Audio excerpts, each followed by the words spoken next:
Hello all, this is my, hello. This is in response to Jared Taylor in Canada. I try to enunciate my words the best that I can. My tongue's a little weak today. Okay, here it is. People who believe in race realism, or call it race realism, seem to think that racial egalitarianism or racial egalitarians, or people who believe in racial equality, do not believe that races are different in terms of behavior and performance. Yes, we do believe that races are different in behavior and performance. Many of us can see those differences. We do not believe all races are the same.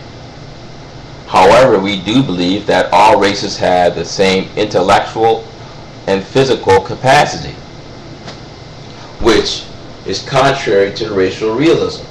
Race realism says that certain races have different intellectual capacities. All races have different intellectual capacities. And these differences in intellectual capacity are significantly different from each population group or each racial group. Okay. They believe that these differences can only be explained by evolutionary theory, or primarily by evolutionary theory. Okay. People who believe in racial equality, especially when you focus on the mental aspect, believe that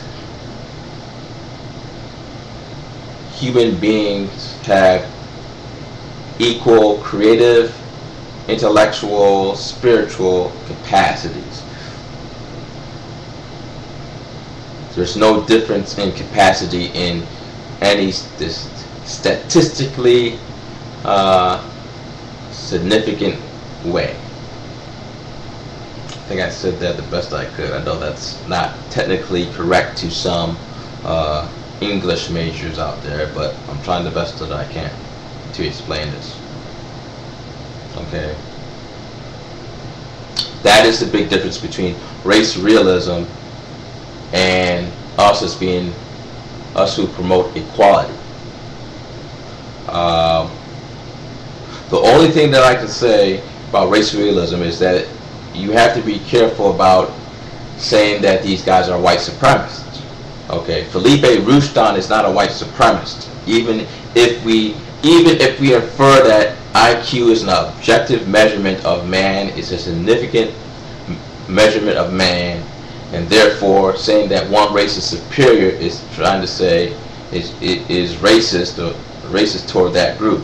Well, Felipe Roushtan believes that Asians have a superior intelligence based upon their head size and based upon their scores. So we cannot call Felipe Roushtan a racist or a Nazi. Okay, we have to be careful, because we're saying, as anti-racist, anything that's said against blacks or making blacks look bad in terms of Western blacks' definition or standards of what is bad, then that person is a white supremacist. I mean, Felipe Roushtan has a racist belief, but he's not a white supremacist. Okay, Akova Daggett, on the other hand, is clearly a white supremacist. He uses Felipe Roushtan's, many of Felipe Roushtan's studies when it exposes blacks as having lower head size or lower IQ, and attempts to prove that blacks have inferior intellectual capacity.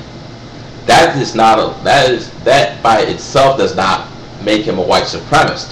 What makes him a white supremacist is that he clearly disregards the fact that Asians have a higher head size, so-called higher head size, because I see studies that Zulus have a very large brain size. So all this stuff is speculative to me, but allegedly Asians have a larger head size according to Felipe Rustan. Okay, and he was trying to say that Asians have a higher intellectual capacity, more sexual discipline than whites. So therefore, Asians are the model for modern society.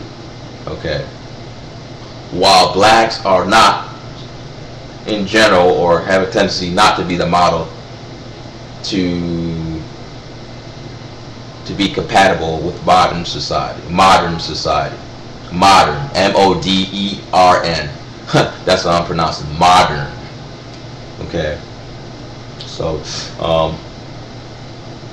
Felipe Rustan is putting Asians as the model race, not the white race. So we can't call Felipe Rustan a white supremacist. We can't. And if you call him a white supremacist, then that's why probably he's having a hard time understanding why people are calling them, calling them that, and why he feels that people are misunderstanding him.